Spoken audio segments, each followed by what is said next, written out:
So yun nga po, bale ito na po yung part ng ating part 2 nung pagkuha ko ng kuskusileng. Ito na po yung process ng paggawa ko sa kanya. So nagpainit po ako ng tubig na mainit, then saka ko po siya papasuin. Kasi mabilis lang naman po ito maluto.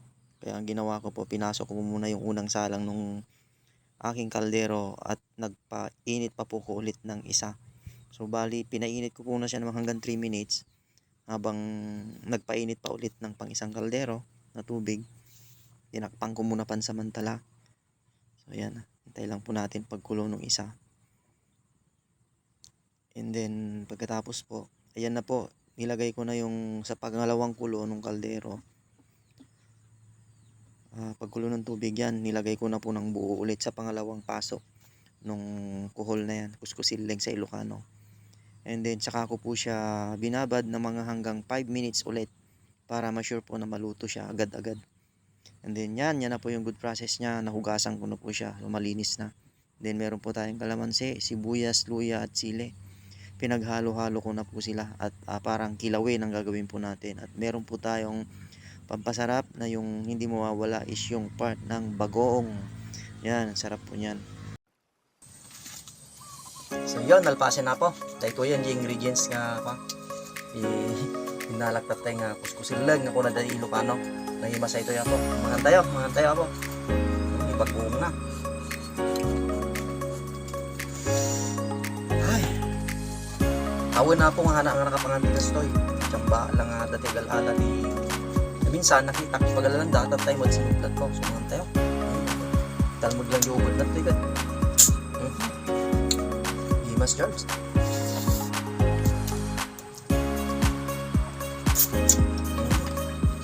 Sili.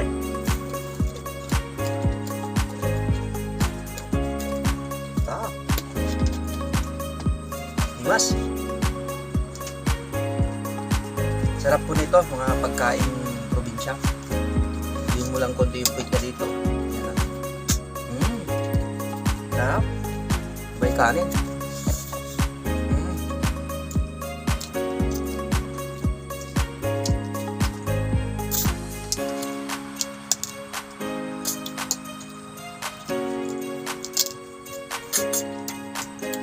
Sarap talaga.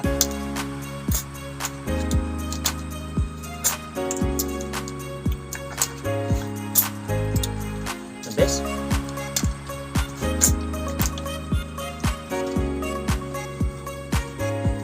Naglalakad kayo? Oo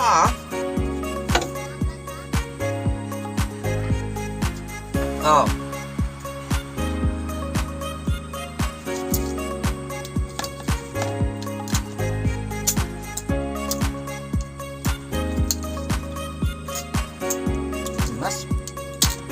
Wala kasi lang siday na po di probinsya.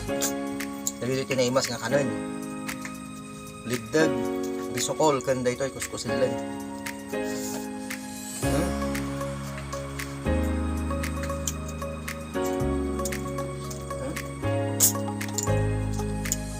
Wala silang siday na po may atensyon. Ang imas talaga pero hindi mo malatawaran yung lasa. Bale, pinasok ko siya ng 2 beses. Sarap talaga. Tapos ang lalaki.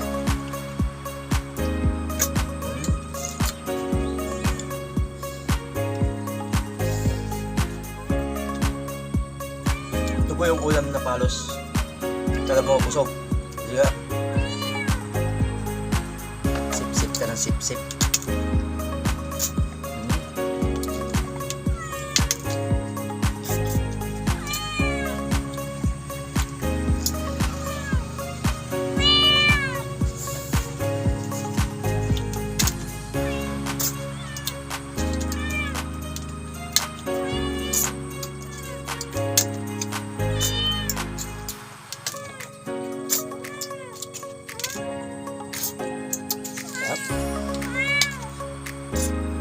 Pwede nga lang hulugayan ko pati shell.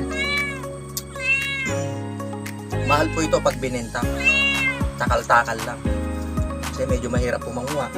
Talagang medyo kasakit ang bewang, likod.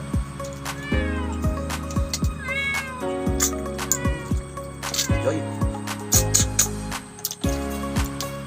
Sarap.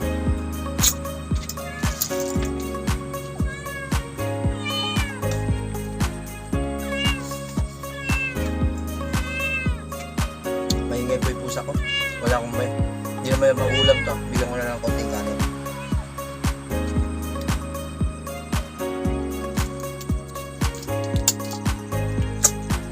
Alam ko sa mga makakapanood nito, mga kamag-anak ko, magko-comment yung mga yun. Paborito nila to.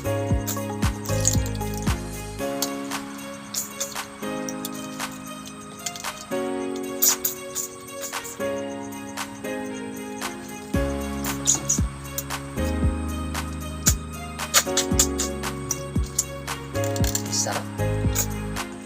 Medyo nabiti lang muna sa luya.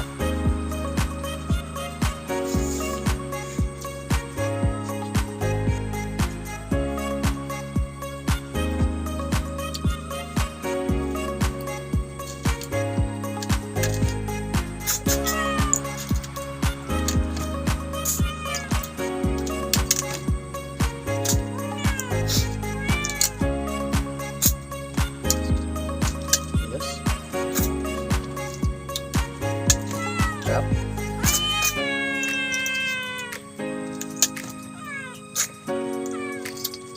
Sa mga hindi ko pala nakapalo sa aking pangalan, pakipalo nyo po ako. At darating po yung araw na gusto pangarap ko rin po na kung sakali man may darating na biyaya, makatulong din po ako sa mga tulad ko na halos na ika-ustate sa pamumuhay.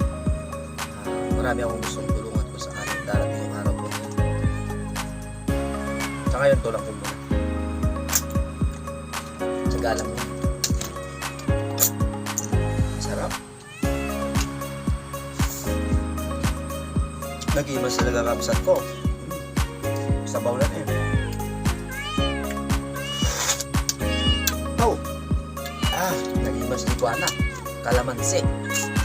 Kalamansi wino dalayap ko ma. O kalamansi or lemon. Mas.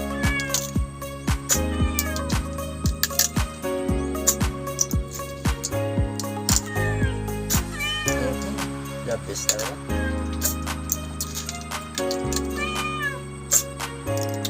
Nalimas si lasa na.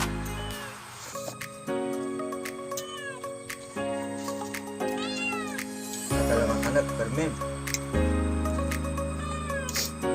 At ito ang pangmalim ko.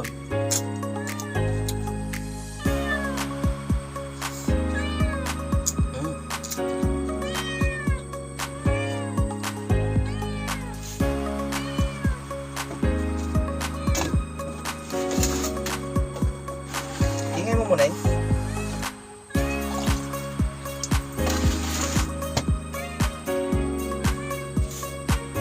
Mamaya ako baka lulusong ako manguriente ako ng isla. Hindi mamayang gabi. Baka makajackpot po ako ng mga hito. Yung kasi balita may na ano na pispat. Marami nakakuha ng isang araw. So hindi ko na balitaan. Sako-sako ko yung inakon nila. Try ko mamayang gabi. Sakali. So yun, hanggang dito na lang po muna. Concentrate ko kumain. So para hindi na po ako hirap mag-edit. Dito lang po muna tatapusin. So salamat kanya Yami na po. Salamat, thank you so much po. Maraming salamat.